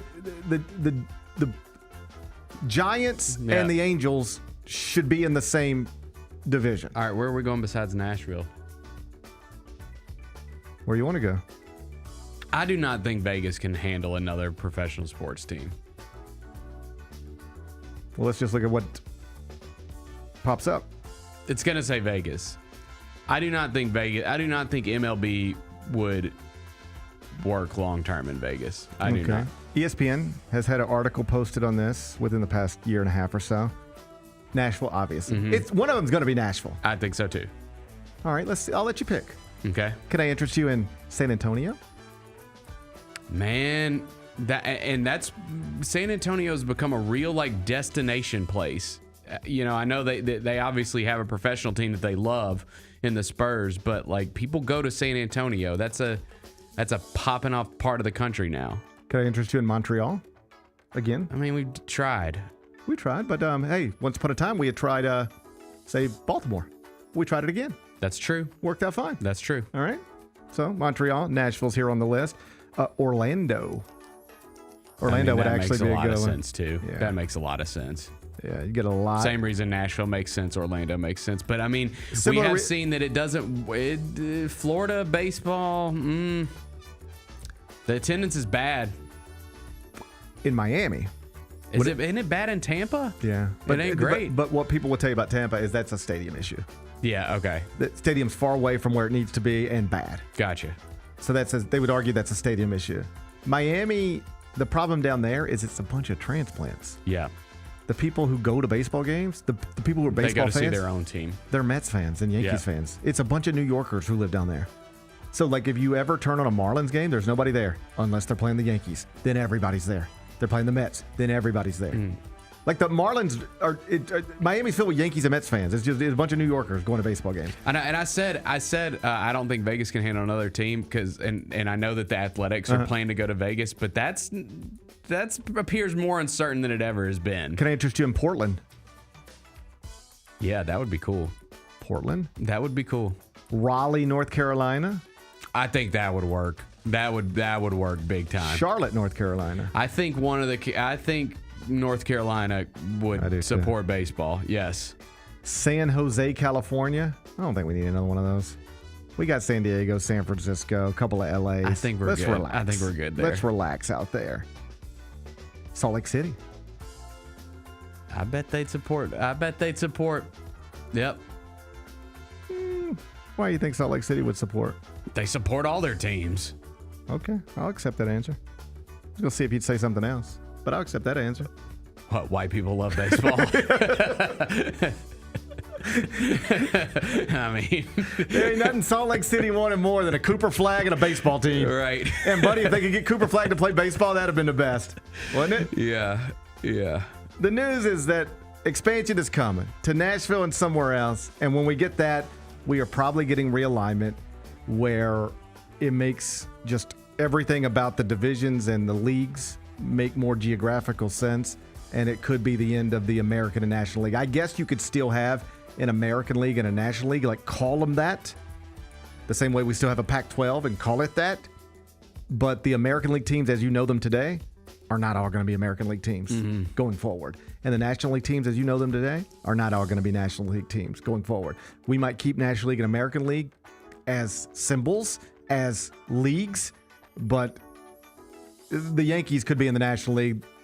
The Mets could be in the American League. We don't know where it's going, other than the comments from the commissioners seem to suggest you're going to be, if you're a fan of a baseball team, your baseball team is likely going to be in a division with other baseball franchises that are nearby, and that could lead to, yes, Yankees, Mets being in the same division, just like Dodgers and Angels could be in the same, league and also division.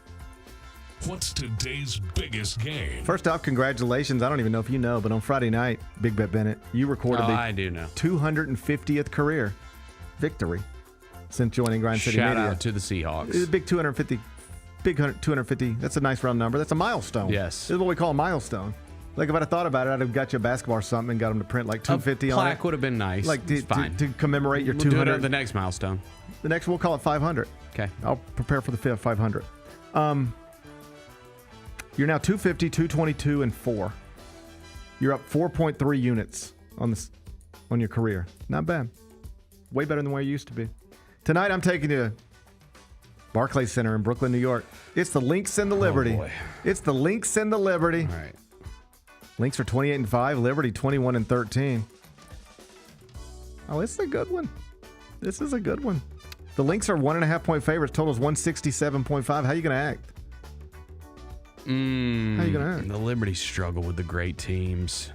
Do they? Yeah, they have not fared great against some of the really good teams. I always figured they were susceptible to that. 1.5. Give me. God, the Lynx have won 5 in a row too. Give me the Liberty. You gotta. I mean, they're not gonna. Come on, man. They're not just gonna win every game. The Lynx are the class of the WNBA. I know they are, but I mean, come on. There's parity in this league. Liberty just lost one to them. Like, let's get one at home. The Lynx are the class of the league. I mean, it's the reigning champs. Like, come on, let's get one at home. Let's. They're calling this a possible WNBA Finals preview. Let's go, Sabrina. Are they calling it that? Are people calling this a possible WNBA Finals preview? I don't know why they wouldn't. It's the best team, and it's the reigning champs. That's disrespectful to the Atlanta Dream. The Atlanta Dream's sitting right there and in between the Lynx and the Liberty. If you want to apologize to the Atlanta Dream. I mean, I'm sorry. Let's not just Sharpie in our WNBA finals until we consider the Atlanta Dream. Let's give the Atlanta Dream a Remember shot. when we were debating on which team to adopt for the Gary Parrish show? We were going to do Atlanta. I mean, we kind of have, but because now I feel like we can't claim them because they're so good. And that's where our we look bandwagony. Now we would look bandwagony. But we said at the beginning of the year that we were going to claim the Atlanta Dream. I've been on the Atlanta Dream for a little while. My friend is a co-owner. Mm-hmm. Okay. I work with the great Renee Montgomery. Okay. She's a co-owner of the... so we have a connection. I have a connection. I have a real connection here. And then one time, I've never been to a WNBA game, but one time I was in Atlanta for a concert, and I saw a WNBA team just walking out of the hotel. So, what do you want me to say? Was it the Dream? It was their opponent. Yeah. They're playing somebody. Gotcha. Yeah. Gotcha. I'm going to go Liberty. They're calling this a WNBA Finals preview, possibly, with all due respect to the Atlanta Dream. That's what they're saying. You taking the Liberty? Yeah. Anytime you can lay points against the best team in the world, guess you got to do that, right? That's your strategy here. We're going to lay points against the best team in the... It just feels like a letdown spot for the Lynx. Okay. Bennett's expecting a letdown. There's parity in this league, bro. They can't win every game. But they come close. They come closer than anybody else to winning everybody. Give me Liberty or give me death. Bennett said, give me Liberty or give him death. Take he says take the Liberty plus 1.5. I don't know, man. What are we watching on TV? All right. Tonight we have Raw on Netflix. Naomi is expected to address the crowd. What's she going to say? You think she's pregnant? I don't think she's You pregnant. think she's pregnant with Jimmy's baby? I don't think Yes, you she's do. pregnant because it is wildly inappropriate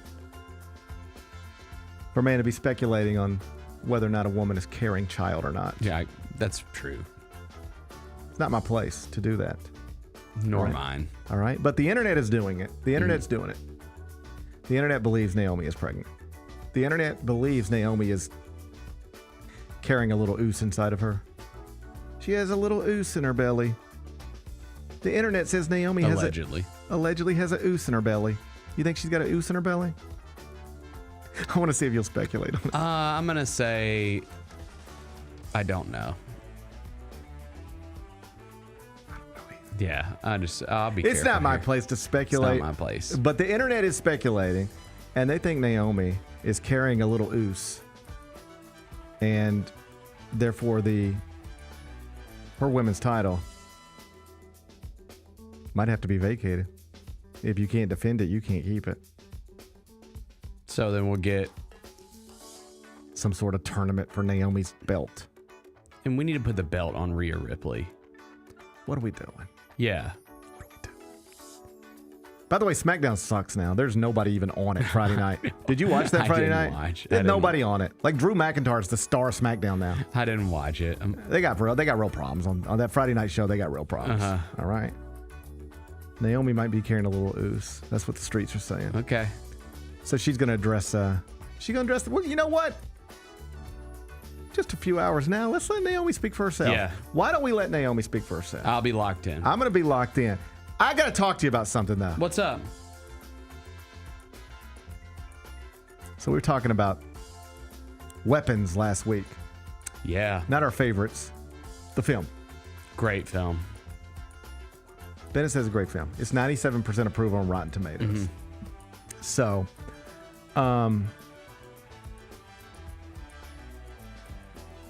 I told you I was interested in it. Mm-hmm. I like a good horror film. Yeah, me too. And I particularly like a good horror film that is critically acclaimed. Yep. And shout out Leatherface. It's Texas Chainsaw Day. Is it today? Yeah. This was the day that all the events happened in Texas Chainsaw Massacre, August 18th. Yeah. Oh, no. Are we supposed to do anything about this? Just stay away from chainsaws. Just be careful. I was going to do that anyway. Yeah. I was going to do that anyway today. Had no plans to get anywhere close to a chainsaw today. So, I said, hey, I'm interested in this weapons. And Bennett, you went and saw it. You were like, man, weapons is great. I said, okay. I'm a little busy right now, you know? Between all the stuff I got going on and other stuff, I don't really have time to break away and go to the movies. Or at least that's not how I'm spending my time. Yep. But as I was studying weapons, new film by Zach Kreger, I realized that this is his second feature film. Yes. And the first one was called Barbarian, and it came out in 2022. And I told you on Friday it's available for streaming. I think that's what we're going to do. So on Friday, after the Mets lost again and SmackDown sucked, I said, hey, let's turn on Barbarian. And I tried to see if we could turn it into a family movie. What do you think about that? Family movie? No. Okay. Okay, I tried. And so I just gathered the boys. Did your around. kids watch it too? Oh, I showed the preview, and Lou was out. He was just like, I'm not watching that. Lou is awesome, but he ain't great with scary movies. Yeah. He doesn't like scary movies. And I keep trying to not push him down there, but I'm like, hey, buddy, you want to give it a try? And he's like, I don't want any part of that. So we watched something else until he fell asleep, and I was like, all right, he's asleep. Let's watch Barbarian. I watched Barbarian this weekend. That's what I'm trying to tell you. Okay, and? It has incredible reviews. It was also critically acclaimed. People loved it. I enjoyed watching it. I hated certain aspects of it that I just could not get past. And then I read about it, and I understand it was intentional, but I still couldn't get past it. And I don't care if you haven't seen Barbarian. Spoiler alerts. It's been out for a minute. It's been out for 3 years. All right, I'm just going to talk about it. You guys can get mad if you want to. The main character is this woman named Tess. Do you remember the movie at all? I've seen it twice. Okay. I loved it. I enjoyed watching it. I was never bored. I was always interested to see where this is going. But the whole time I'm like, I can't get past this part. Remember I told you the other day when two people are in a disagreement, I always try to trace it back to the beginning. I don't get caught up on it. And then he said this, and she said this, and he said this, and he said this, and then this, and then. All right, let's just take me back to the A block. Yeah. What started this? At the risk of sounding like a third grader, I want to know what started this. Because usually, I don't care much about what happens after what, if you would have done this, then this wouldn't have happened, then this wouldn't have happened, and so I'm going to put the blame on you. You started this. Again, at the risk of sounding like a third grader. So I maybe this is something in my head, but once I get caught up on something, I have a hard time letting it go. Okay.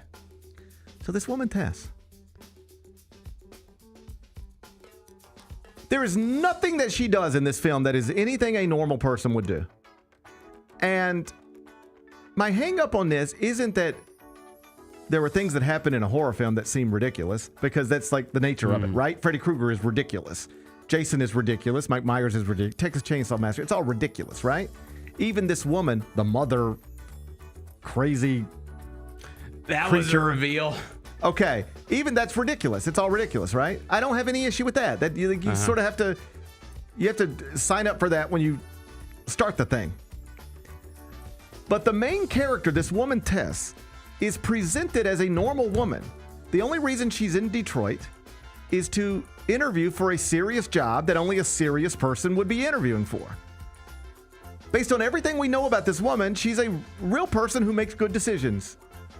Or at least doesn't make the types of decisions her character then goes on to make. So there's little things that are unimportant and then bigger things that drove me crazy. Here's the little thing. This doesn't matter to anybody, but I noticed it and it drove me crazy.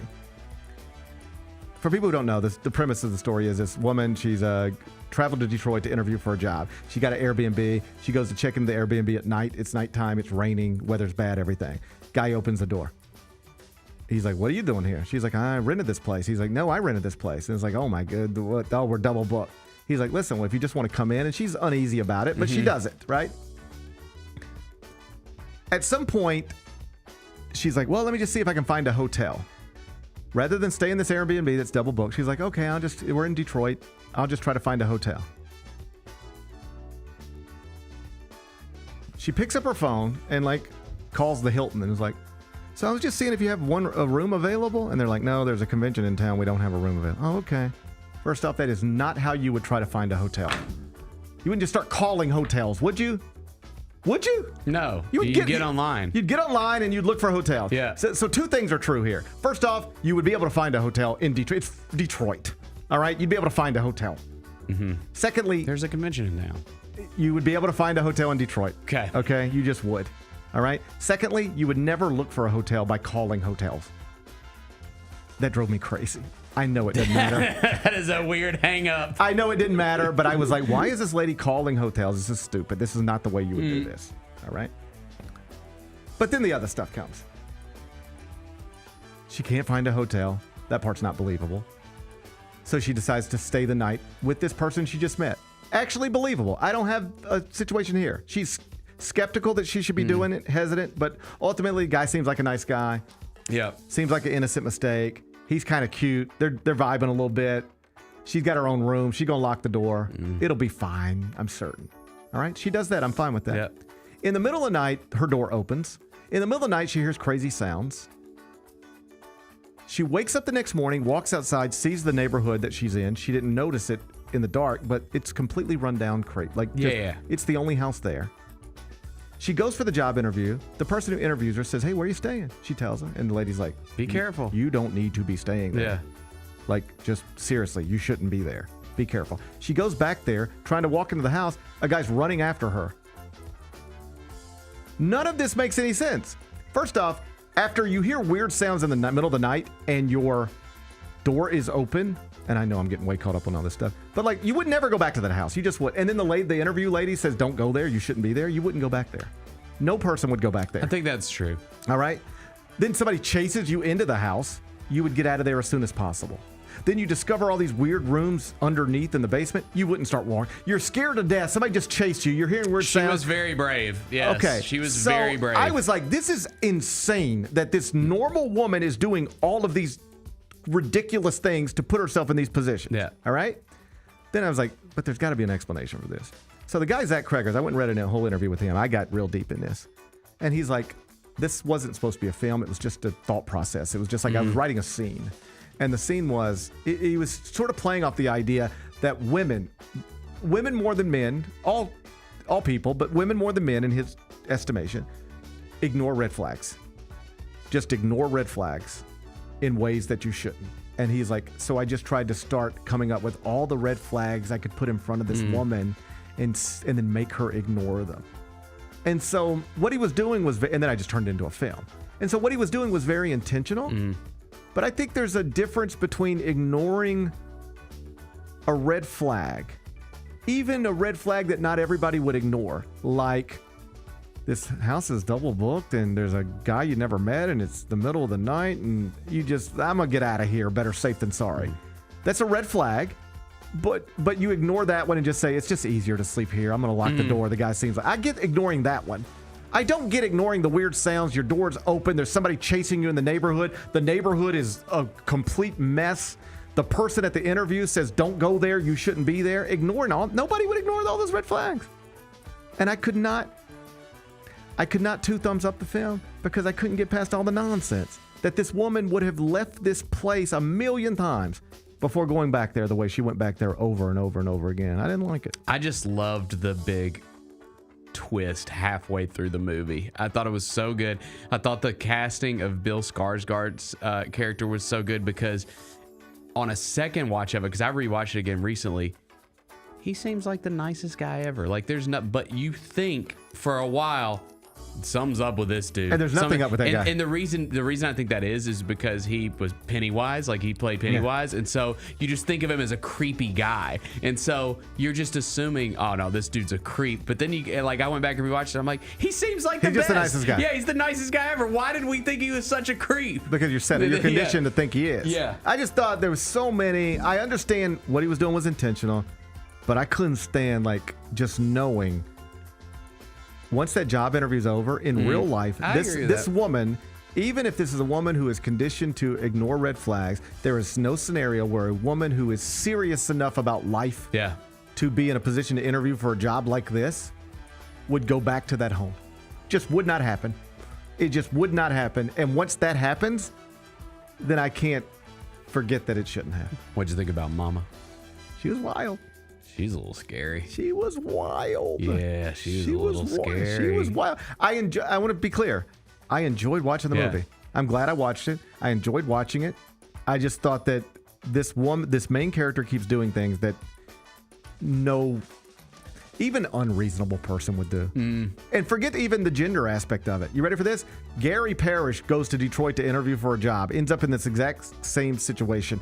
I might stay the night in that house for the exact same reasons that woman stayed the night in that house. Yeah. There's no way I ever go back there. Ever. You would never go back there the next day after everything that happened the night and what the person told you and what you saw when you walked out. You'd never go back there. I wouldn't go back there. So I can't wrap my head around her going back there. I enjoyed it, but I got real problems with plot holes. Okay. I got real problems with the plot. I hope Weapons has fewer plot holes. Oh, you should see that one too. I can't wait. What's the best thing we've read? Well, over at CBSSports.com, over on the homepage right now, they got your MLB Power Rankings updated. No surprise, the Brewers have jumped to the top. Man. They had their winning streak snapped yesterday, I guess, but before that, they had won 14 straight, including, I think, 3 straight over the Mets. It's number 1, Brewers, 2, Blue Jays. The Dodgers are 3rd. Phillies are 4th. Phillies are 4th, but dealing with a Zach Wheeler situation. Did you hear about this? Got a blood clot in his pitching shoulder. Really? Didn't he pitch last night? Pitched Friday. Friday, that's right. And felt some discomfort, and they've just started doing imaging, and they don't have it completely. They don't know everything, but it's a blood clot. He's got a blood clot. Damn. And it's like these things are. Yeah, you could be out. Yeah, they're life threatening. Yep. In their most serious form. But even if you catch it early, which they have, it's still a process before they're going to let you get back on a baseball field. I mean, it ended Wemby's season last season. That's right. And so there's some real thought. Like the Phillies could theoretically be right there as the favorites in the National League with the Dodgers. They're pulled away from the Mets and everybody else in the NL East. But they might have just lost, if not their best pitcher, one of them, perhaps for the season. Like Zach Wheeler might be done for the season, but they're still 4th in these power rankings over at CBSSports.com. The Tigers are sitting at 5th. It's on the homepage right now. Again, MLB Power Rankings from Matt Snyder. You can find it CBSSports.com. What's on tap for tomorrow? Well, tomorrow will be Tuesday, so we'll be one day closer to heading out to the University of Memphis, which is what we're going to be doing on a Wednesday. So we'll continue getting ready for that. See if Bennett can cash on a WNBA victory tonight. Should be a fun show. Looking forward to it already. Enjoy the rest of your day. I'm going to enjoy mine. We will meet back here tomorrow at 10. Till then, be careful, be kind, be good. Rep your hood.